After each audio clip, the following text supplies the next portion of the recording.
So, Charles, I'm curious, what was your reading of William Ruto's body language? I see here, Ruto unshaken is how the Star has described it. Herman says his body language communicated something else to him.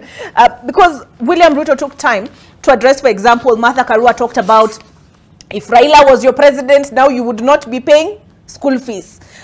She said, this guy, ever since he came into power, the cost of maize meal has gone up. I think it's Raila Odinga who said, look at your electricity bill, how much you're paying in taxes. Things cannot continue like this. So William Ruto, in his response, says, the cost of maize is what it is because of the mistakes you made with the previous administration. And then he went on to say, on the question of taxes, he said they're now collecting from 70%, they're now collecting 90% taxes. And he said that a road that had stalled in Gatondo for 1.5 years now can kickstart because of his government. Did William Ruto, appear to you a man shaken or unshaken? Well, this is politics. I will keep saying that. It is politics. Of course, dangerous politics at times. That's a reality. But let me start by saying BBI was a good thing. If you ask me, BBI was a good thing. Less a few things. And even if you look at, number one, this process never went to the people, per se. The ultimate decision should have come from the people. They would have voted for it at a referendum.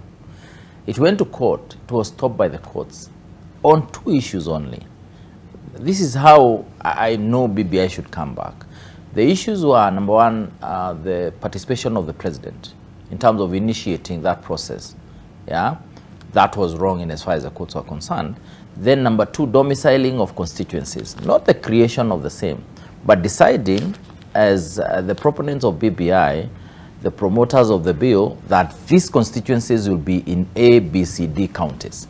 That was a problem in as far as the courts are concerned. So the thing is, if we are to look at BBI and look at strengthening devolution, for example, and devolved units, as it were, that is something that everyone was big on. We are talking about a secession was something that my brother Manyora here mentioned. And secession means you're not happy where you are. You want power closer to you. The bottom line is we have 47 counties that are doing very badly because they never get their money in time. They never get sufficient resources. They cannot be able to have own source revenue. So it means devolution needs strengthening so that services can get closer to the people. A lot of things about BBI, even the things that we mentioned here, were totally good. My point is that thing should be picked from where it is, dusted by the president and his team, reintroduced, but now in a proper way. Remove some of those contentious issues that created so much confusion and made even the judiciary unhappy, especially on the issue of the ombudsman and all those small little things that we can deal with later. Let it go back and then it get implemented. In terms of who is shaken, who is not shaken, I think this is not a good time to even have that discussion. Remember, Ruto got elected because he criticized at every opportunity the issue of the handshake. He said the handshake is about the opposition joining government so that now services will not be given to the people. After all, there is no one to question. So I want to believe he should be steadfast in that regard. And the attempt to introduce the office of the official opposition leader through an amendment to the constitution, basically, I think he's speaking to the same. He's saying, I want to make sure this office, not necessarily Raila's office, but the official opposition leader's office is strong to the extent that it can help, look at what the executive at the national level is doing and help Kenyans, look at that and make decisions. My take is, what should happen now that this is already out? I think the issues that Raila raised should be addressed properly. Okay. Yeah, I think there should be a proper communication on that, official communication from government on the specific issues that were raised that he had a problem with.